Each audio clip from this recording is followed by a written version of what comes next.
जो उमेदवार आहेत त्यांनी कलेक्टरकडे तक्रार केली की काही 20 ते 22,000 वोटर हे बोगस आहेत.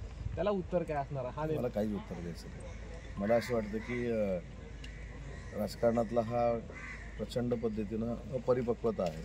ज्यावेळी मतदार यादी बनवली जाते ती जाहीर केली जाते, त्याच्यावर ऑब्जेक्शन घेण्यासाठी दिवस ठरले जातात आणि त्याच्यानंतर मतदार यादी जाहीर होते.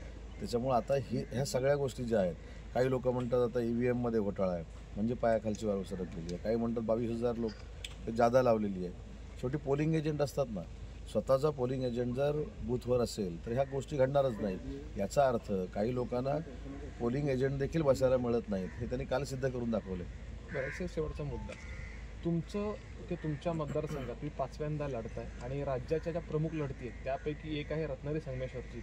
लक्ष हेच आहे की लास्ट टाइम तुम्हाला साधारणपणे 90,000 मोर दॅन 90,000 तुम्हाला मार्जिन होतं. यावेळेला उदय सामंत किती हजारांच्या मताधिक्यानं पुन्हा जाणार? हाच फरक निश्चित असेल, कारण उत्साह मतदारांमध्ये फार मोठा आहे. पण मतदानाच्या टक्केवारीचा ज्यावेळी आता उल्लेख करतोय, रोज सकाळी म्हणजे दर निवडणुकीला मी 7 वाजता मतदान करतो. पण या केंद्रावर, माझ्या केंद्रावर 7 वाजताच रांग लागलेली होती. ते मतदारांमध्ये नक्की उत्साह आहे. टक्केवारी जर वाढली तर अजून मताधिक्य वाढेल. Thank you sir.